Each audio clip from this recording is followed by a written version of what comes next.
Alright, look you guys. The sun's just setting. I was in a meeting. I wanted it to end so we could see more.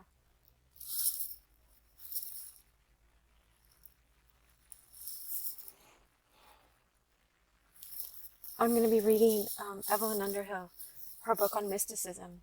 But I often go to places like this. I was at the beach today. I got to go here for a walk. Believe me, I needed it. And I just want to share the peace. And so, all right, let me grab the book. I didn't even grab it yet. The meeting just ended. Whoops. The meeting just ended. All right, so my name is Dr. Cheryl Meyer, and I'm a psychologist in my day job. And so we're reading this book from 1910. I had this end from my meeting, so I'm going to keep it in because then I don't have to plug in the mic.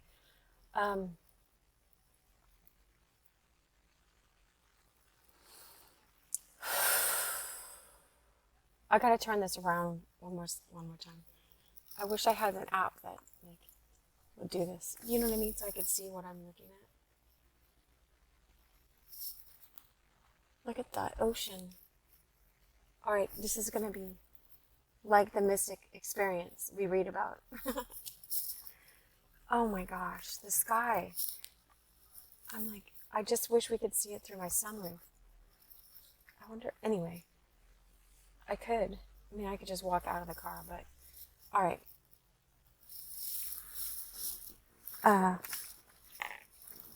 So Evelyn Underhill inspired C.S. Lewis, and she's just fantastic. She's compiling together in this giant book that all of these experiences of mystics and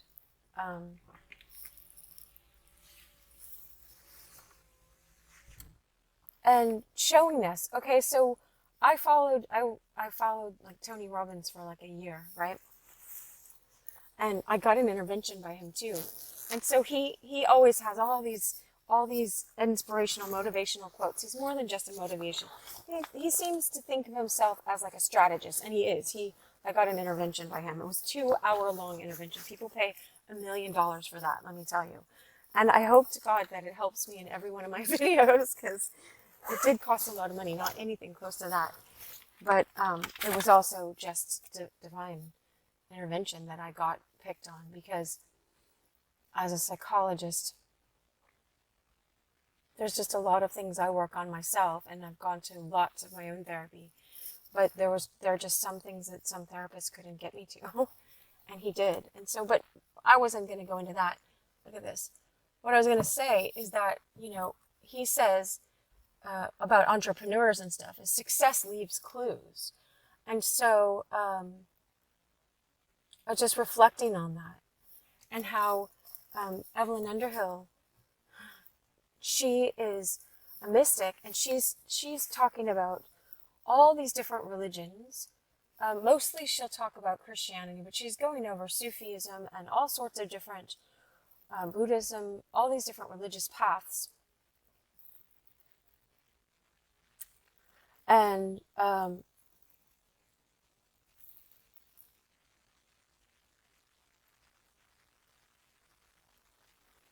just looks like a giant heart in the sky. You gotta see this, like this cloud.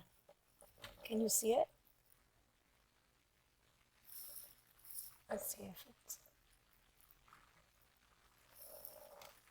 I don't know if I got it.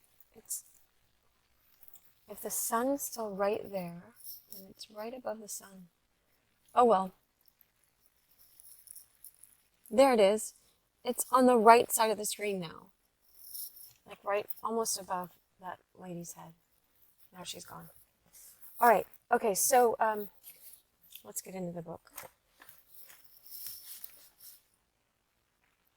So what I was saying is Tony Robbins was teaching that success leaves clues. So if you want to be a bazillionaire, then go look at all the clues that the bazillionaires leave, or a millionaire or whatever it is, I wanted to learn how to do my craft well. That's my own thing, but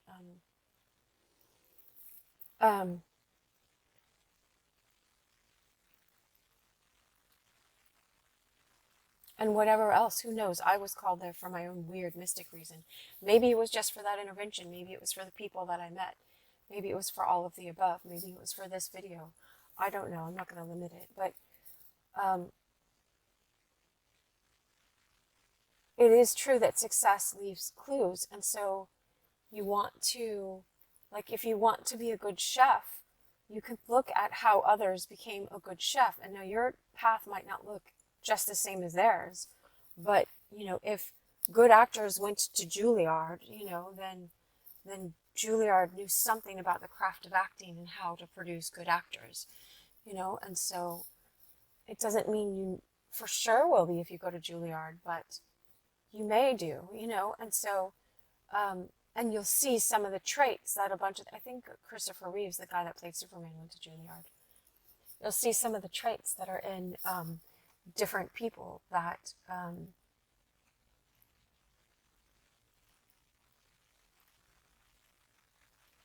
that went to that school, let's say. That's just an example that's coming to mind.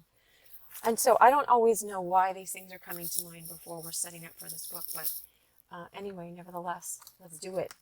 Let's get in. I don't want to block the sun. The sun's still out, so. All right.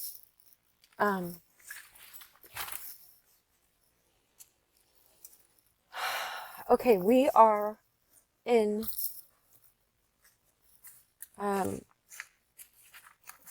we're on page 100. I leave description of this underneath. Tolkien was influenced by Evelyn Underhill, JRR Tolkien, C.S. Lewis, for sure. He corresponded with her. Charles Williams was in their group called the Inklings.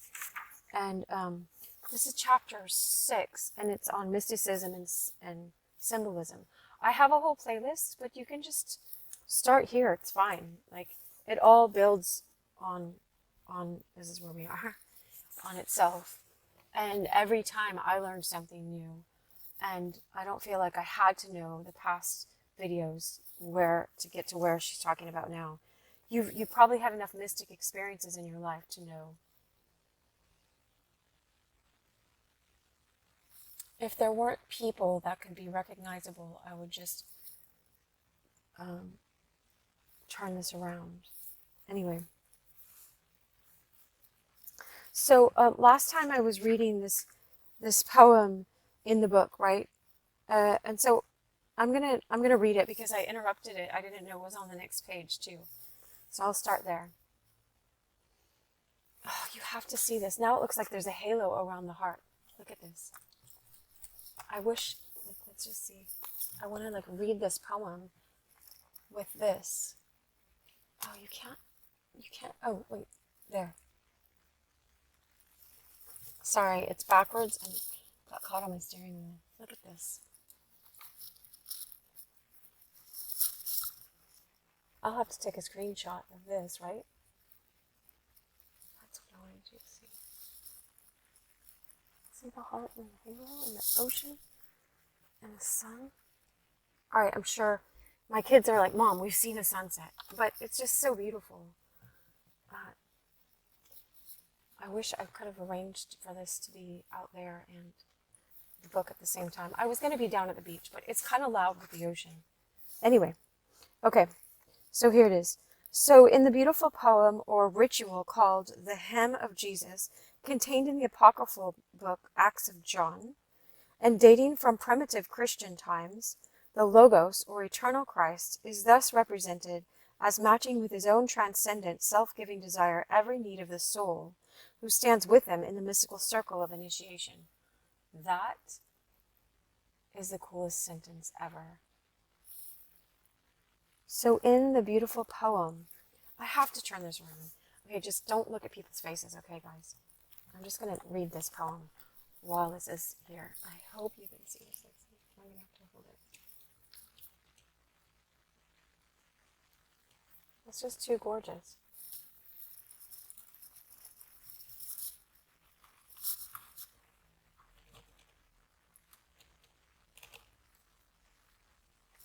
I think they're just in shadows now, so you can't see the people.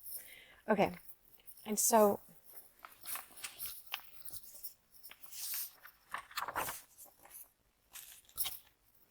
In the beautiful poem or ritual called the Hymn of Jesus, contained in the apocryphal, quote, Acts of John and dating from primitive Christian times, the Logos or eternal Christ is thus represented as matching with his own transcendent self-giving desire every need of the soul who stands with him in the mystical circle of initiation.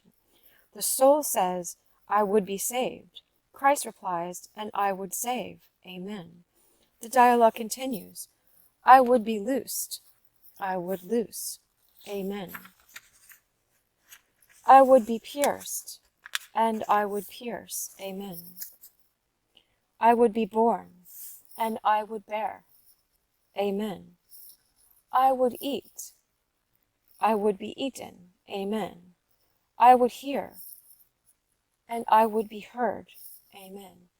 It's funny when other people, sorry. I am a lamp to those who beholdeth me. I am a mirror to thee. I am a lamp to thee who beholdest me. I am a mirror to thee who perceivest me. I am a dove to thee who knockest at me. I am a way to thee, a wayfarer. Oh, wait, let me make sure that kid's not in. I don't like putting kids in.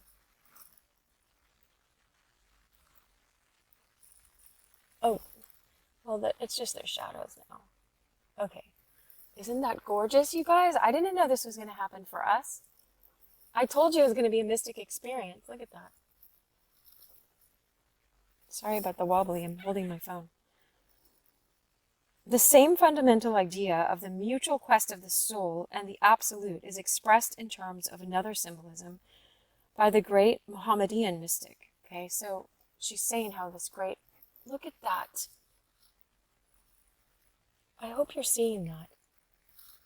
It's just glowing right there. Oh my gosh. It's glowing.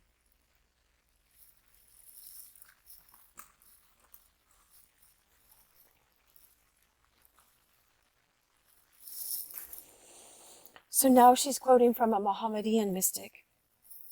No lover ever seeks union with his beloved, but his beloved is also seeking union with him. But the lover's love makes his body lean, while the beloved's love makes her fair and lusty. All right. Oh, wait. I gotta just get a better light. Sorry. I'm kind of overwhelmed by the sunset. All right, there.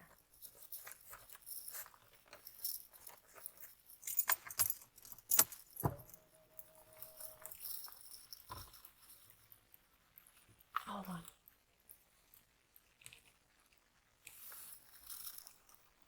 There. No lover ever seeks union with his beloved, but his beloved is also seeking union with him. But the lover's love makes his body lean, while the beloved's love makes her fair and lusty. When in this heart an lightning spark of love arises, be sure this love is reciprocated in that heart.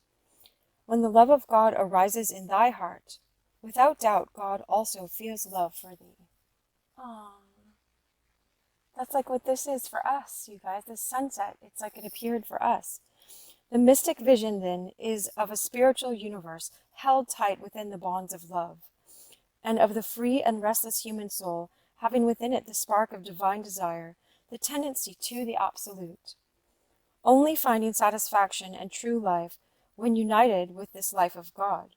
Then, in Patmore's lovely image, quote, the babe is at its mother's breast, the lover has returned to the beloved.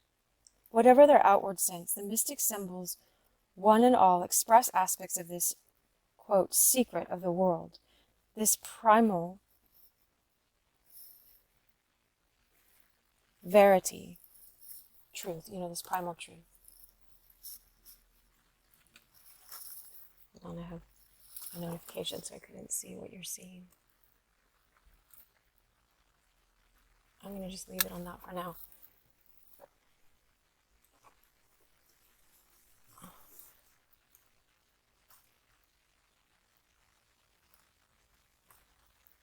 Okay, dude. don't know the troubles people are going to see this behind you. It's so funny. He's getting a selfie though.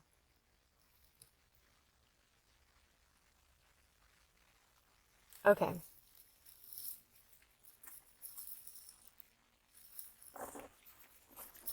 I certainly hope you guys can see this. Let me see for a second. And then I'll let it go. Okay. I see what you're seeing now. Okay. I had to use a little compact in my purse. All right. Some people are here just for the book. Let's read. But whereas such visionary schemes as those of Tar and of Dante show it in its cosmic form, and many other symbols, particularly look at that. I just looked up from the book, and it's like purple and pink. I don't know if you're seeing, if my camera is capturing this, but that.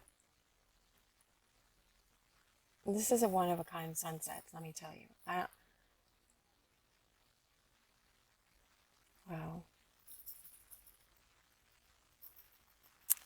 A tar and of Dante show it in its cosmic form, and many other symbols, particularly those which we meet in the writings of the ecstatic saints, the personal subjective note, the consciousness of an individual relation between that one self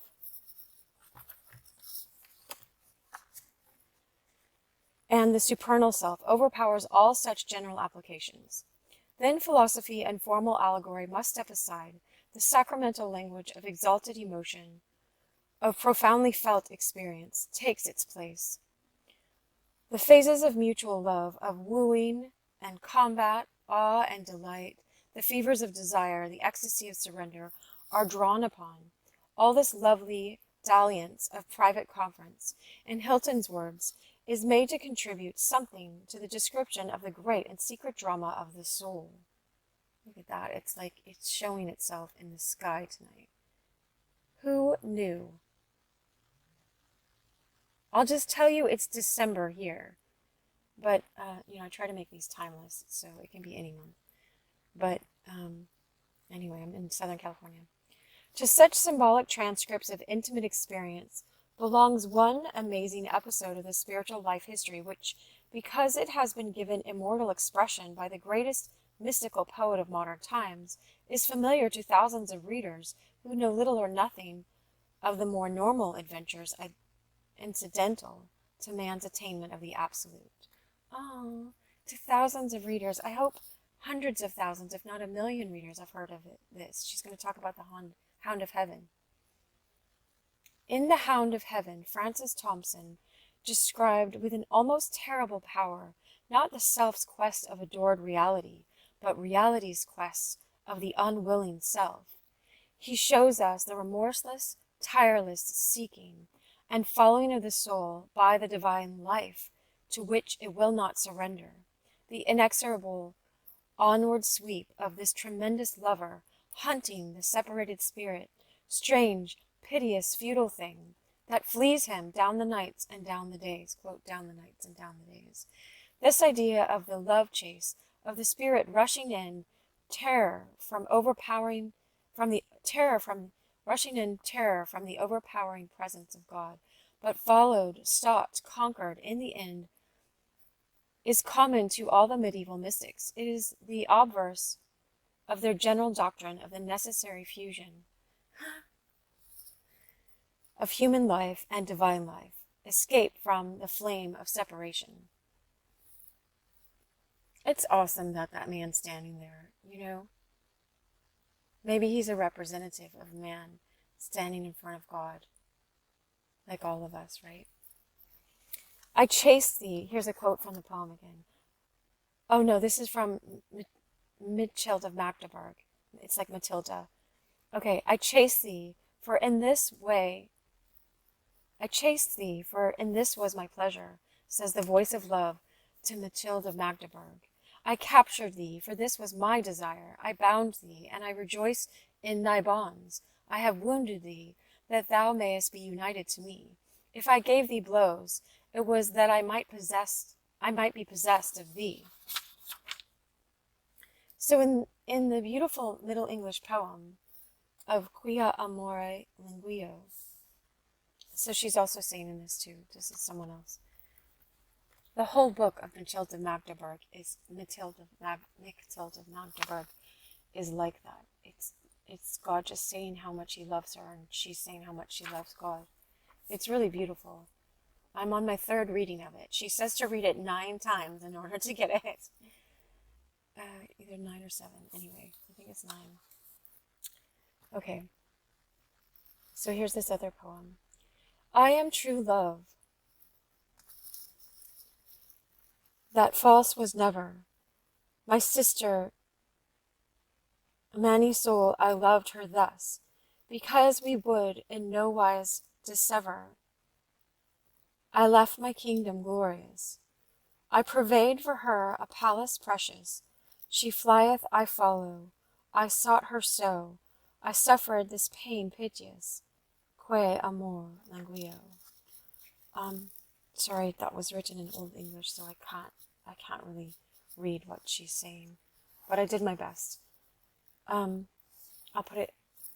I'm not going to put it in front of the sunset right now. The sunset's too gorgeous. So she says, Meister Eckhart has the same idea of the inexorable following love, impossible to escape, expressed under less personal images.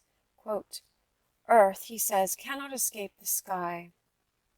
Let it flee up or down, the sky flows into it and makes it fruitful, whether it will or no. Look at that, you guys. We're looking at the earth with the palm trees, right?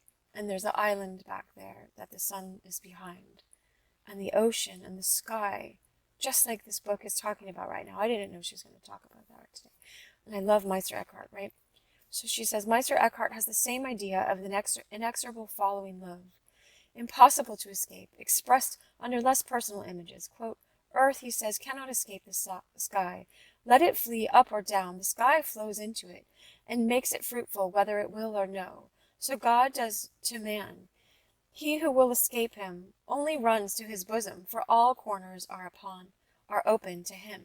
You know, it says that in Psalm 139. Where can I flee from thy presence, O Lord? Where can I run? If I run off to the dawn, you are there. It's you know, the earth is the Lord's and all that is in it, pretty much all, right?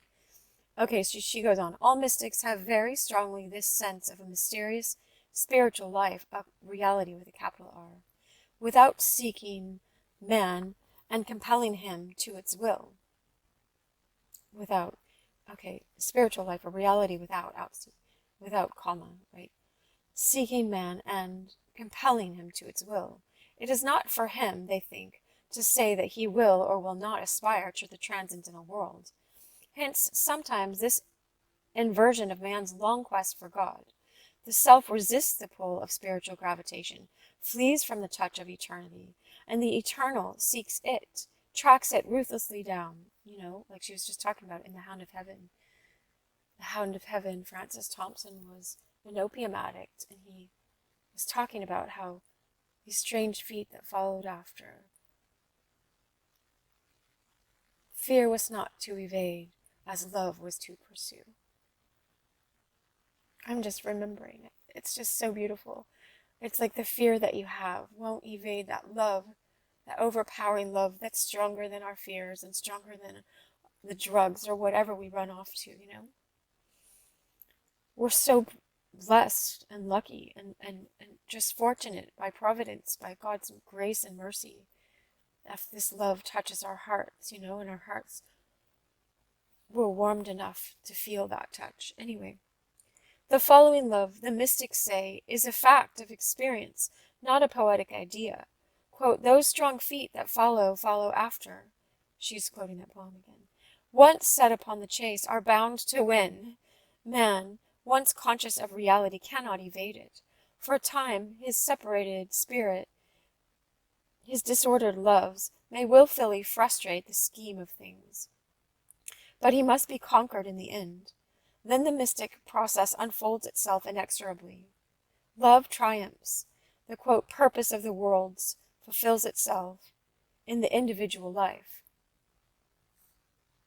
It was natural and inevitable that the imagery of human love and marriage should have seemed to the mystic the best of all images of his own, quote, fulfillment of life, his soul's surrender, first to the call, finally to the embrace of perfect love, and she capitalizes perfect in love.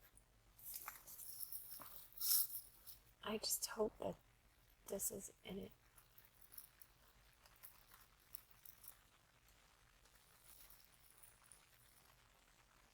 I don't know if I tapped my phone. Let's see.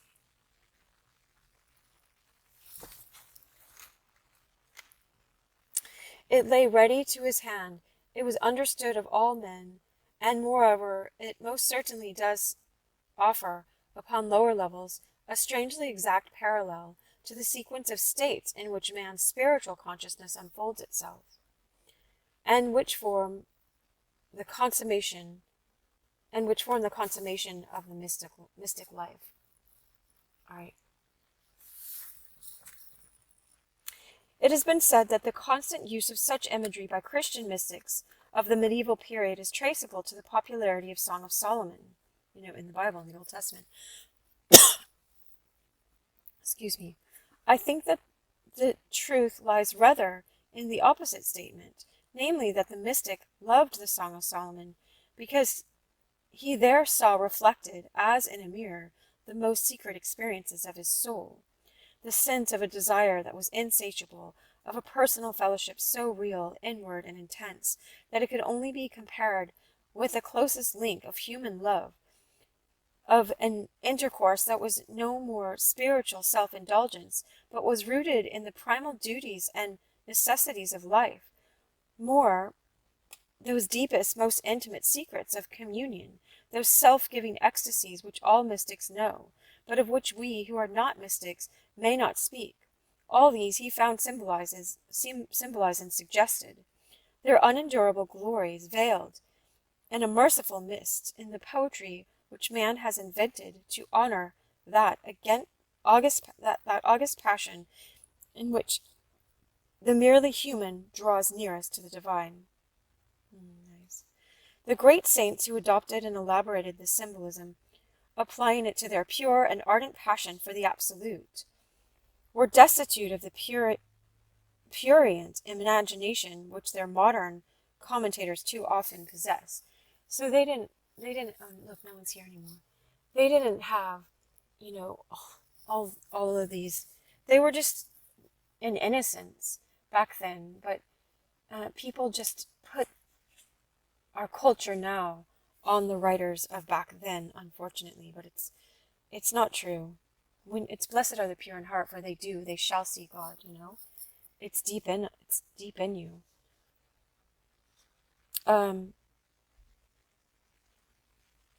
All these he found symbolized and suggested, their unendurable glories veiled in a merciful mist, in the poetry which man has invented to honor that august passion in which the merely human draws nearest to the divine. The great saints who adapted and elaborated the symbolism, applying it to their pure and ardent passion for the absolute, were destitute of the prurient imagination which their modern commentators too often possess. Yes. They were essentially pure of heart. Oh, I didn't read that part next. And when they saw God, quote, saw God, they were so far from confusing that unearthly vision with the products of morbid sexuality that the dangerous nature of the imagery which they employed did not occur to them. It doesn't even occur. It doesn't occur when you're in that state of being at all. They knew by experience the unique nature of spiritual love, and no one can know anything about it in any other way. It's just a kind of union, It's two becoming one. You're becoming one with the absolute. Thus, for St. Bernard, throughout his deeply mystical sermons on the Song of Songs, the divine word is the bridegroom. The human soul is the bride, but how different is the effect produced by his use of these symbols from that with which he has been charged by his hostile critics. In the place of that, quote, sensuous imagery, which is so often and so earnestly deplored by those who have hardly a nodding acquaintance with the writings of the saints, we find images which indeed have once been sensuous, but which are here anointed and ordained to a holy office, carried up, transmuted, and endowed with a radiant purity, an intense and spiritual life. Quote, "Let him kiss me with the kisses of his mouth. Who is it speaks these words? It is the bride. Who is the bride? It is the soul thirsting for God. She who asks this is held by the bond of love to him from whom she asks it. Of all the sentiments of nature, this of love is the most excellent, especially when it is rendered back to him who is the principle and fountain of it, that is, God." It's kind of like if someone says, you know, the moon kissed the sky or the sun kissed a flower, you know, it's like this union. We're not gonna make something wrong about that, you know. Back to me. That was such a glorious sunset. I'm glad. Thank you for sharing it with me. I appreciate you being here and your presence. You know, it just made it all the more fun that I got to share that with you guys. My hair's all like that from the ocean. All right. Of all the sentiments of nature, this of love is the most excellent, especially when it is rendered back to him who is the principle and fountain of it, that is, God.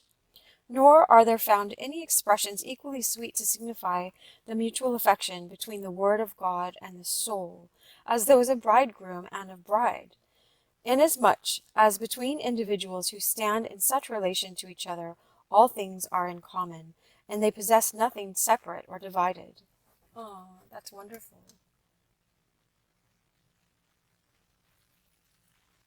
They have one inheritance, one dwelling.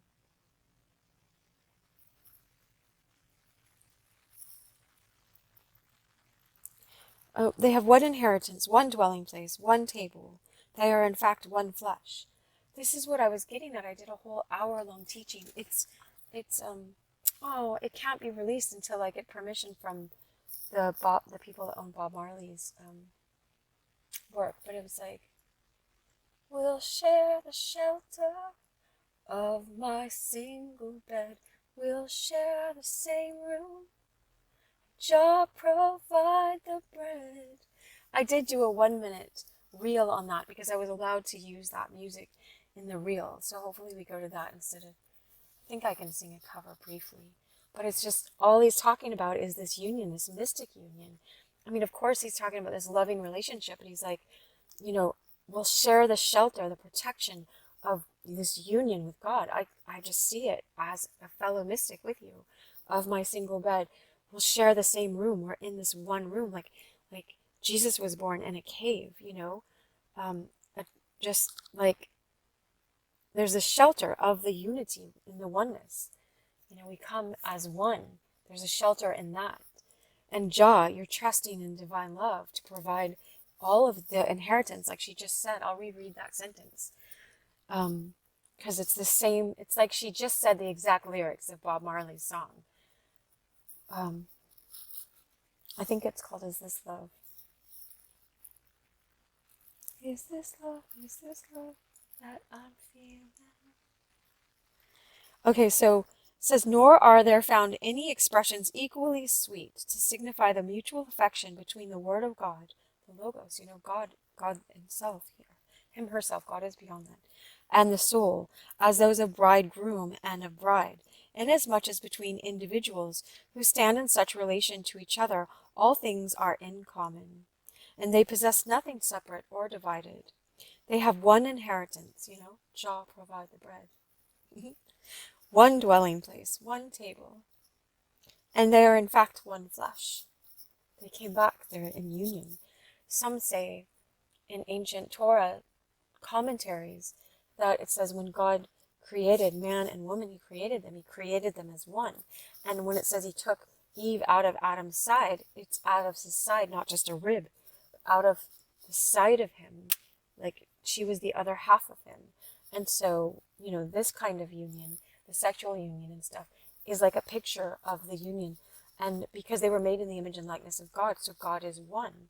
Yahweh is I think it's feminine first. Yah is feminine. Way is masculine. It's like the yin and the yin, but it's like the oneness. Like this, look, I have this. Two hearts beat as one, right? All right, you guys. I didn't realize that the microphone that I was using was scratchy. So sorry about that. I'll do my best to take that noise out. My phone ran out of memory because I make such long videos. And so I had to delete stuff, and I'm back. You'll see this all put together. All right, so I'll just add this and I'll turn it back to me. I can zoom in this way. All right. So they have, okay, this is just where we were. Two women mystics of the Catholic Church, familiar with the antique and poetic metaphor which called every cloistered nun the bride of Christ. That crisis in their spiritual history, in which they definitely vowed themselves to the service of the transcendent reality, seemed, naturally enough, the veritable betrothal of the soul.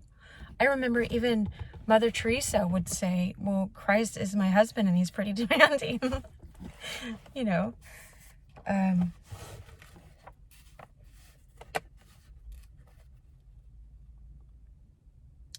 Often in a dynamic vision, they saw, as in a picture, the binding vows exchanged between their spirits and their God.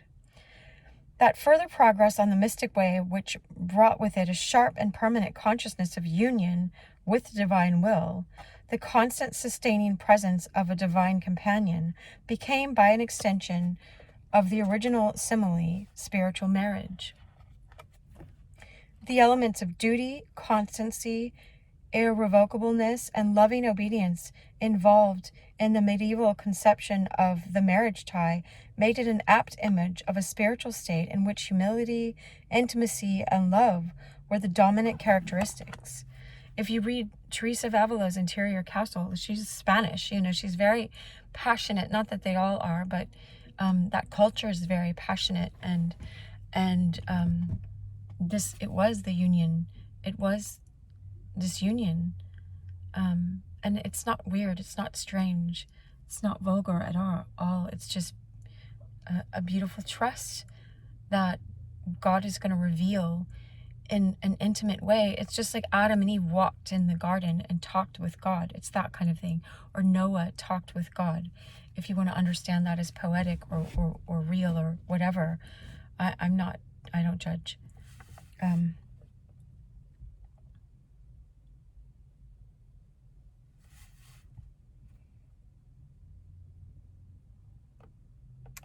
Humility, intimacy, and love were the dominant characteristics. There is really no need to seek a pathological explanation of these simple facts. Moreover, we're talking about mysticism and symbolism. Moreover, the descriptions of spiritual marriage, which the great mystics have left, are singularly free from physical imagery. All that I can say of it, and all that I understand of it. Aw, look, I didn't know she was showing up, says Saint Teresa of Avila, right? All that I can say of it, and all that I understand of it, says Saint Teresa, is that the soul, or rather the spirit of the soul, the divine spark or part, becomes one thing with God, that he may show how much he loves us. God, who is also spirit, has desired to show to certain souls how far that love can go, and this, that we may be excited to praise his generosity. Despite his infinite majesty, he condescends to unite himself so closely to a feeble creature that, like those whom the sacrament of marriage has united in an irrevocable bond, he would never again be separated from her. After the spiritual betrothal, it is not thus. After the spiritual betrothal, after the spiritual betrothal, it is not thus, more than once the lovers separate. In the spiritual marriage, on the contrary, the soul dwells always with God, in that center which I have described. And I didn't know. I was looking at this other ring, but I was like, why would I describe that? That doesn't look like the union, but that's the center of the center. This ring came to me, and it was just like Jesus said, when you pray, go into your inner room and shut the doors. And so that reminds me of how protected we are when we go into the center of the center. Even my nail polish, I get like etheric to remind me of our etheric soul nature, Anyway, to go in the center of the center with God, right? In the spiritual marriage, on the contrary, the soul dwells always with God in that center which I have described.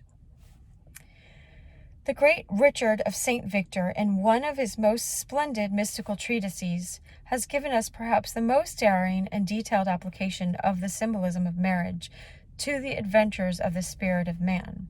He divides the, quote, steep stairway of love, by which the contemplative ascends to union with Absolute, into 4 stages.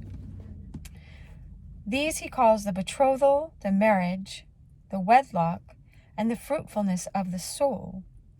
In the betrothal, he says, the soul thirsts for the beloved. That is to say, it longs to experience the delights of reality, with a capital R. The spirit comes to the soul and seems sweeter than honey. That's another Bob Marley song that came to me. He did a remake of Honey, Honey, da da da da da da. You are my candy girl, and you got me loving you. It's like he says something about bring the honey and the sugar, something, and mix them together. It's talking about divine union, that song is.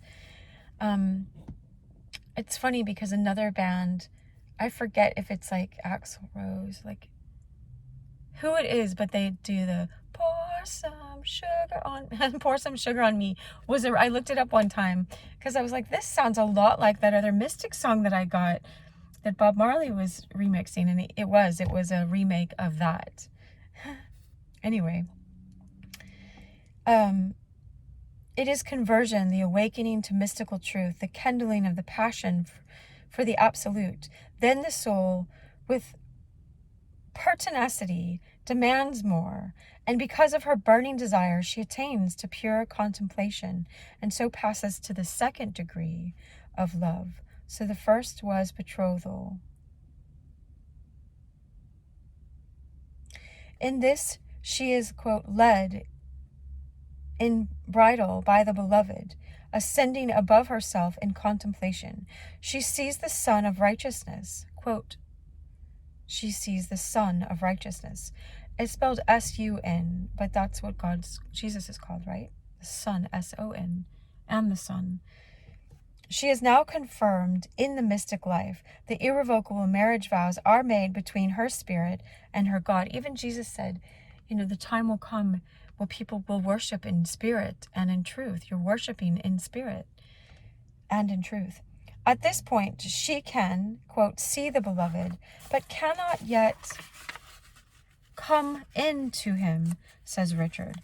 This degree, as we shall see later, answers more or less to that which other mystics call the illuminative way. But any attempt to press these poetic symbols into a cast iron series and establish exact parallels is foredoomed to failure, and will merely succeed in robbing them of their fragrance and suggestive power. In Richard's, quote, third stage, however, that of union or wedlock, it is clear that the soul enters upon the unitive way. She has passed the stages of ecstatic and significant events and is initiated into the life with capital L. She is deified, passes utterly into God, and is glorified in him, is transfigured, he says, by immediate contact with the divine substance, into an utterly different quality of being. Thus, says St. John of the Cross, the soul, when it shall have driven away from itself all that is contrary to the divine will becomes transformed in God by love. The soul, says Richard again, is utterly concentrated on the one. She is caught up to the divine light. The expression of the personal passion, the intimate relation, here rises to its height. But that is not enough. Where most mystical diagrams leave off, Richard of St. Victor's steep stairway of love goes on, with the result that this is almost the only symbolic system bequeathed to us by the great contemplatives, in which all the implications contained in the idea of the spiritual marriage have been worked out to their term. He saw clearly that the union of the soul with its source could not be a barren ecstasy. This was to mistake a means for an end, and to frustrate the whole intention of life, which is, on all levels, fruitful and creative. Everything on earth bears fruit.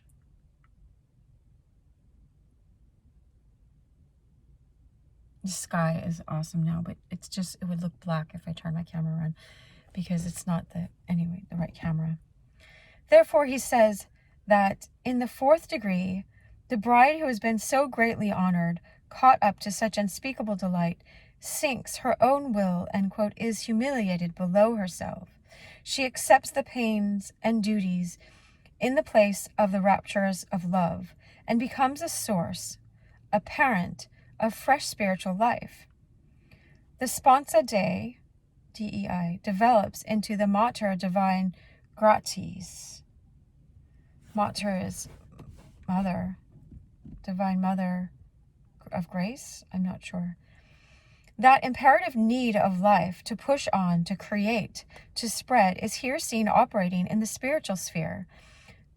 This forms that rare and final stage in the evolution of the great mystics, in which they return to the world which they forsook, and there live, as it were, as centers of transcendental energy, the creators of spiritual families, the partners and fellow laborers with the divine life. We come now to the symbols which have been adopted by those mystics in whom temperamental consciousness of their own perfection. This is just like symbols. Oh, no wonder I was talking about how success leaves clues. We're talking about mysticism and symbolism. All of the symbols are clues of the mystic path, And so as you learn to see them and read a bunch of them and see them in parallel, it's like if four people were describing Paris, but you didn't know what they were describing, but then you recognize this one was describing Paris, and then these other three are describing different ideas of that same thing. There would be all these clues for how you could see Paris, or how Paris really is, And so we get these clues from the mystics. We come now to the symbols which have been adopted by those mystics in whom temperamental consciousness of their own imperfection and of the unutterable perfection of the absolute life to which they aspired has overpowered all other aspects of man's quest of reality. They, quote, seek, quote, seek and ye shall find of the pilgrim. The, quote, by love shall he be gotten and holden of the bride, can never seem an adequate description of experience to minds of this type. They are intent on the inexorable truth which must be accepted in some form by both these classes, the crucial fact that, quote, we behold that which we are. Or in other words, that, quote, only the real can know reality. Hence the state of the inward man, the unrealness of him when judged by any transcendental standard, is their center of interest. His remaking or regeneration appears to them as the primal necessity, if he is ever to obtain rights of citizenship in the, quote, country of the soul. So it's like Jesus said, you must be born again. You must be. There has to be the spiritual regeneration, but so many people just read those as words and they don't understand,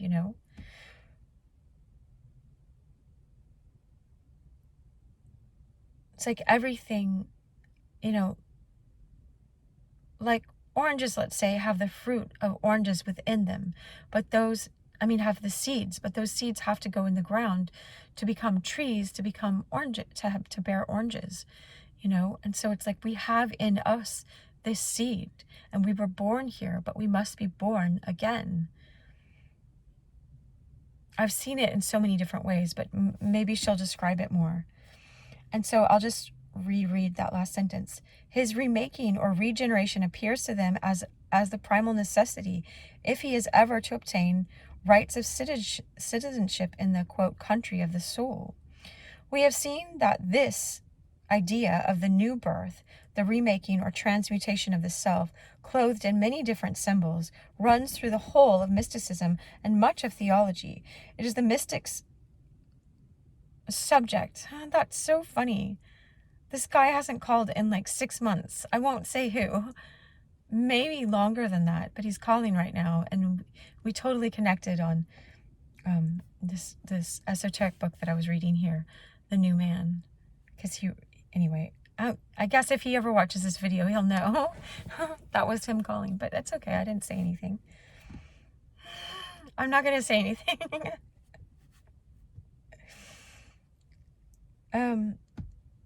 I usually turn my phone on airplane mode. Anyway, I have 10 more minutes here, right?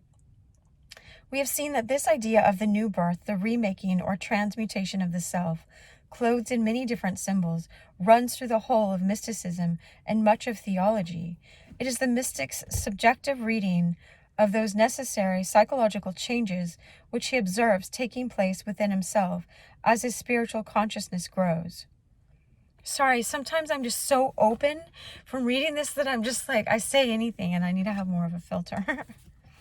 Okay, we have seen that this idea of the new birth, the remaking or transmutation of the self, clothed in many different symbols, runs through the whole of mysticism and much of theology. It is the mystic's subjective reading of those necessary psychological changes which he observes taking place within himself as his spiritual consciousness grows.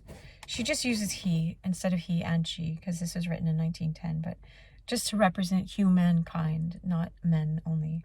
His hard work of renunciation, of detachment from the things which that consciousness points out as illusory or impure, his perfections, purifications and trials all form part of it. If that which is whole or perfect is to come, then that which is in part must be done away. For in what measure we put off the creature, in the same measure we are able to put on the Creator, neither more nor less. Of all the symbolic systems in which this truth has been enshrined, none is so complete, no picturesque, and now so little understood as that of the Hermetic philosophers. Oh yes, let's go. Or spiritual alchemists. I love this. I wish she would talk for 4 chapters on the Hermetic philosophers or spiritual alchemists. We'll see. This fact would itself be sufficient to justify us in examining some of the chief features of their symbolism. Yes. I have a flashlight so I can see the page well in the dark. There is further excuse for this apparently eccentric proceeding. Wait, let me make sure I didn't skip a page. Yes, let's go look at their symbolism. There is a further excuse for this apparently eccentric proceeding, however, in the fact that the language of alchemy was largely, though not always accurately and consistently, used by the great mystic Jacob Boehme, and after him by his English disciple William Law. Without, then, some knowledge of the terms which they employed but seldom explained, the writings of this important school can hardly be understood. That's awesome. So we want to learn some of their terminology, which they seldom explained. But it's you can't understand it without knowing their vocabulary. Like, I can hardly read my own doctoral dissertation now because I used all these technical words that I haven't used in all those years. I do not propose in this place to enter upon a long and detailed discussion of the alchemic symbols and their application to the mystic life. These symbols are full of an often deliberate obscurity, which makes their exact interpretation a controversial matter at best. Moreover, the various authors of the Hermetic writings do not always use them in the same sense, and whilst many of these writings are undoubtedly mystical, others clearly deal with the physical quest of gold. Nor have we any sure standard by which to divide class from class. You can have a knowing of what is better quality than others, but you can be deceived too sometimes. The elements from which the spiritual alchemists built up their amazing allegories of the mystic life are, however, easily grasped, and these elements, together with the significance generally attributed to them, are as much as those who are not specialists can hope to unravel from this very tangled skein. First, there are the metals, of course, the obvious materials of physical alchemy. They are usually called by the names of their presiding planets. Thus, in Hermetic language, Luna means silver, Sol, gold. Sol is like the sun, S-O-L, like the color of gold. Then there is the vessel, or Athanor, in which the transmutation of base metal to gold took place, an object whose exact nature is veiled in much mystery. The fire and various solvents and waters peculiar to the different alchemist recipes complete the apparatus necessary to the, quote, great work. The process of this work, sometimes described in chemical and sometimes in astrological terms, is more often than not veiled in a strange heraldic and zoological symbolism dealing with lions, dragons, eagles, vultures, ravens, and doves, which, delightful in its picturesqueness, is unequaled in its power of confusing the anxious and unwary inquirer. It is also the subject of innumerable and deliberate allegories, which were supposed to convey its secrets to the elect, whilst most certainly concealing them from the crowd. Hence, it is that the author of, quote, A Short Inquiry Concerning the Hermetic Art speaks for all investigators of this subject when he describes the, quote, Hermetic science as a, quote, great labyrinth in which are abundance of inquiring rambling to this day, many of them undiscerned by one another. Like him, I too have taken several turns in it myself, wherein one shall meet with very few, for 'tis so large, and almost every one taking a different path, that they seldom meet. But finding it a very melancholy place, I resolved to get out of it, and rather content myself to walk in the little garden before the entrance, where many things, though not all, were orderly to be seen, choosing rather to stay there and contemplate on the metaphor set up than venture again into the wilderness, right? That was all a quote, end quote, from A Short Inquiry Concerning the Hermetic Arts. The author of, I don't know who the author of that is, but coming then to the contemplation of the metaphor set up, by far the most judicious course for the modern students of the Hermetic art, we observe first that the prime object of alchemy was held to be the production of the philosopher's stone, that perfect and incorrupt substance or noble tincture never found upon our imperfect earth in its natural state, which could purge all baser metals of their dross and turn them to pure gold, right? The quest of the stone, in fact, was but one aspect of man's everlasting quest of perfection, his hunger for the absolute, and hence an appropriate symbol of the mystic life. But this quest was not conducted in some far-off transcendental kingdom. It was prosecuted in the here and now, amongst the ordinary things of natural life. Gold, the crowned king, or soul, as it is called in the planetary symbolism of the alchemists, was their standard of perfection, the, quote, perfect metal. Towards it, as the Christian towards sanctity, their wills were set. It had for them a value not sordid but ideal. Nature, they thought, is always trying to make gold, this incorruptible and perfect thing, and the other metals are merely the results of the frustration of her original design. That's awesome. I never heard that before. Nor is this aiming at perfection and achieving of imperfection limited to the physical world. Quod superius sicut quod inferius. She doesn't say what that is. Upon something superior something inferior. It's Latin. Write it in the comments if you know Latin. Come on already. I only study Greek and Hebrew and Spanish and some French. Upon the spiritual plane also, they held that the divine idea is always aiming at, quote, spiritual gold, divine humanity, the new man. That's the whole book that I read is called The New Man, that other guy that just called knows about. He had already read it. That's how he found me. But anyway, the new man, citizen of the transcendental world. And, quote, natural man, as we ordinarily know him, is a lower metal, silver at best. Natural man is a lower metal, silver at best. A departure from the, quote, plan. You see, we fell. Adam and Eve fell. It yet bears within himself, if we could find it, the spark or seed of absolute perfection, the tincture which makes gold. Just like what I was talking about. I didn't know this was ahead.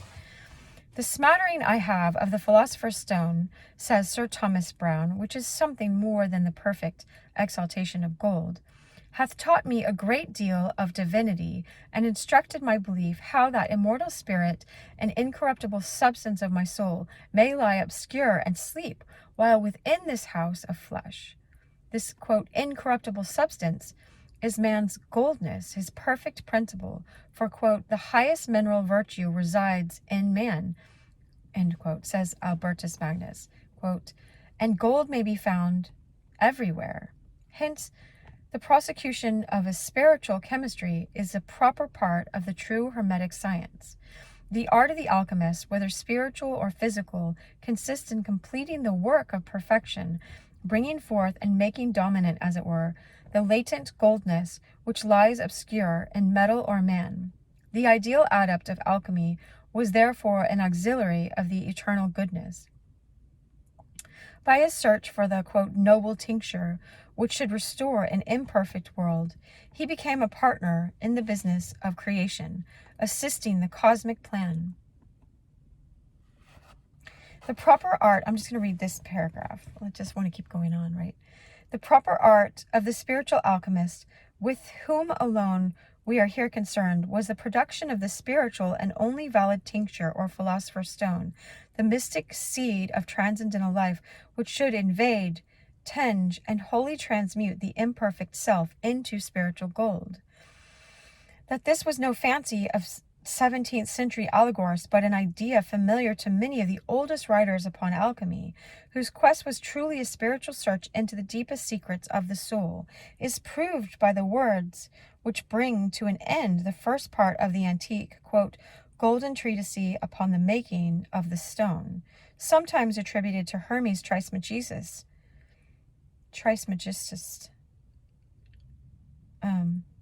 This, O son, says that remarkable tract, quote, is the concealed stone of many colors, which is born and brought forth in one color. Know this and conceal it.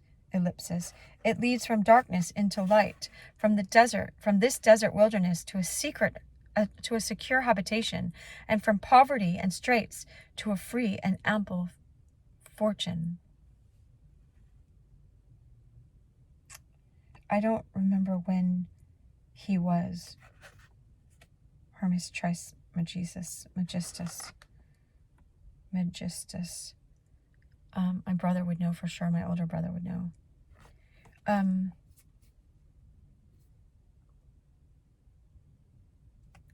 There's a video I just watched yesterday, I think, or the day before, 2 days, maybe 2 or 3 days ago, by John Butler called Divine Soul in a Human Body. If you look up John Butler on YouTube, it's so good. And it talks about that, exactly what we were just talking about. He said at the end, I'll just give you the hint. He says at the end, if you know what I'm talking about, then you certainly have something to give to this world. Because you know it. You're not in poverty anymore. You're in abundance because you know this place. But nevertheless, all of us are valuable on this earth. We each carry a seed of the soul of God. We're made out of God in the image and likeness of God. And so, God deemed it was good. It was good that we were created, even though now we're fallen in nature, or we've gone to sleep, or we brought death on the earth, or whatever happened in the understanding. I won't go into all of that. Anyway, I wish you so much love. Share this with other like-minded people. That's what grows this channel and gets that, so this video gets to lots and lots and lots of people. All that's meant to go to, that's all. You know? I wish the whole world could understand this. I wish you so much love. Thanks again. Much love.